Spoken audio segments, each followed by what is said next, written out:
competing and I would get on top against my opponents, my goal was always to reach the over-under pass as soon as possible. So if I was ever competing against anybody, I wanted to get to the over-under pass.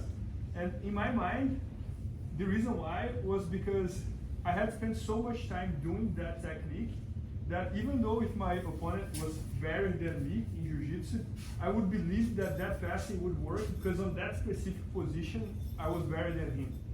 And I normally say that this is a guard passing that it's great for the old guys. And I can see that you guys are not that young, so I think it's going to be a great fit to everybody. With some exceptions. Right? With some exceptions. So, and normally when I'm doing the over-under pass, I try to think about the over-under in 3 steps. One is about how to get the position. The number 2 is about how to pass. And the number 3 is about how to establish. And I'm just going to give some little overview over here.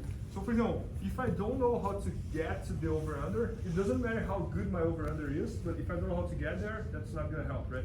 So the most basic way, I just control one of his legs, I place my hand under, and I engage with the ring as quick as possible, and I place my armpit over him, right?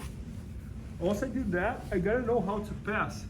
So normally what I do, I stay on toes, I drive a little bit to the side, I stretch his leg down, and I walk all the way down to the middle. And then I just skip over the leg and I pass. When I go for the establishing, if I know how to get the position, if I don't, I know how to pass, but I don't know how to establish, many times what happens, I try to control his head, he frames my arm, and then he hip escape, and I lost the position. So I knew how to get the position, I knew how to pass, but I didn't know how to establish the side control, and I ended up losing the whole position because the last part. So it's really important to understand how to get the position, how to pass, and how to establish. It's 3 different parts in the same system, okay? So just to get started here, we're gonna work with the most simple way to get the over-under pass, which is like, imagine that my opponent's laying down with his both legs up, and I have to arrive to that position. So what I'm gonna do, imagine the scenario that I'm on the knees, right? I'm not standing, and most of the times I am on the knees. I'm just gonna control his shin, I'm gonna place my hand under his leg, and I'm gonna approach with my hip covering his foot. Once I did that, my armpit goes over his leg, and my left hand goes around his hip. And that's it. I normally say that the over-under pass, I can be very slow on every step. The only part that I gotta go a little quick is this part, is how to get there.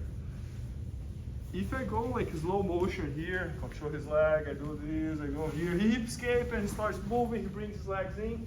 So the approach gotta be quick. That's the only part you gotta be quick in the whole position is the approach. So fighting against him, I'm gonna lift this leg up to give me more momentum. I'm gonna control his shin. I'm gonna place my hand underneath his leg, and I'm gonna approach and get the over-under. Okay? Once I got the over-under, now I'm gonna stay on toes and put my shoulder versus his diaphragm.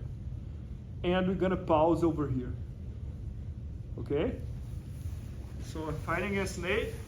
I'm gonna lift this leg up to give me more momentum to approach, because if I go with my both knees on the ground, I'm gonna go very slow.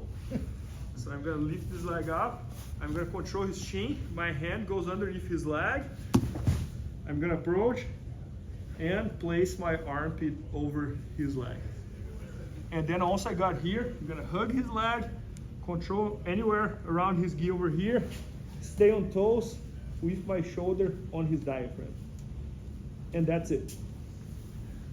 One more time, last one. I'm here, I lift this leg up, control his shin, hand goes under his leg, I approach, and my armpit goes around his leg over here.